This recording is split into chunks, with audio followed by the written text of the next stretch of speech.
if you're just trying to copy paste someone's style and you know, not transform your own content. So I think one of the keys to, you know, providing that value that no one can get anywhere else is really trying to find, like, what is that X factor? What is that thing that you have within you, something maybe you're interested about, or just a, you know, something about your personality or how you talk to people and your way of engaging in conversation that is that kind of through line through your content.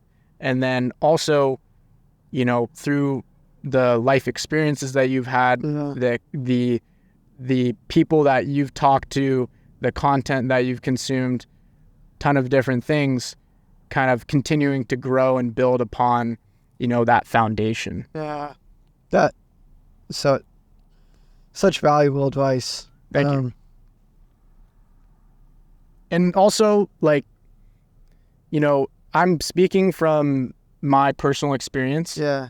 You always have to take what everyone says with a grain of salt. Like, you know, I'm coming from one perspective, but just because, you know, the things that I'm saying, you know, I think it's very important, you know, what you hear, to always, you know, not take it completely as the truth, because in life, in art, in like YouTube for the sake of making money and having a business, like there are these, what you can say, maybe rules of thumb, but it's also important to, you know, break the mold as well. And that is what those people are doing. So it's like, I always hear, I play chess, and they say like the best chess players know all the rules. They know all the strategies, the smart things to do, but the best chess players also know when to break them. And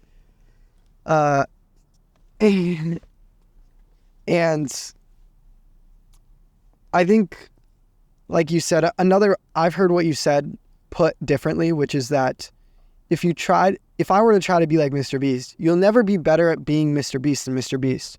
So you want to be your own person. You want to be your own original. I think something else I've heard that is related is like, you can't tell stories about something you haven't experienced. So it's like, you got to go out and have life, so therefore you can tell the stories. And that's like something as a podcaster where I'm trying to be like, how do I continuously bring adventure into my life? Like this last summer, I walked 150 miles across Spain. After this podcast, I'm going to shoot up to Grand Canyon.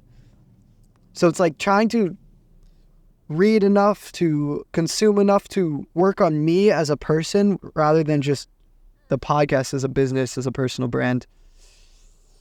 Yeah, no, I think that's extremely important. And, you know, no matter how old you are, like whether you're, you know, in this stage of our lives where there's a lot changing, a lot of new experiences, or you're 50 years old or 80 years old, you're never going to wake up the same person as you were the day before. And understanding that is important because, you know, like, you know, there is this X factor about every successful content creator, but also they continue to like grow and change, and that audience grows and changes with them.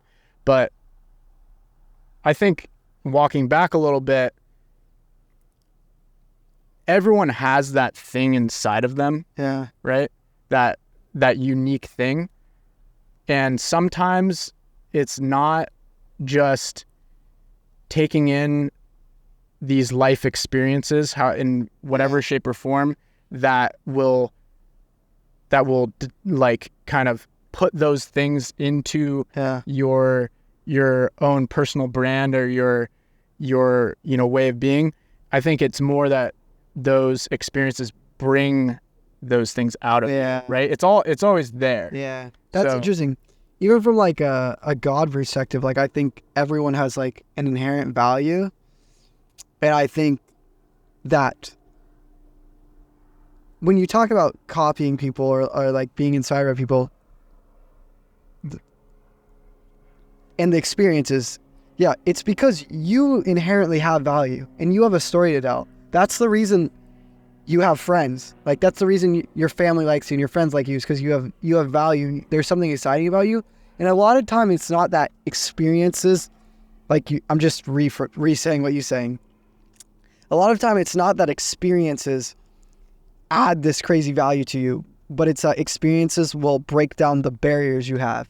And that when you actually think that I need to make videos like Mr. Beast or Sam Solak, what you're saying is that I'm not good enough. Like, I think they would be a better version than me, myself.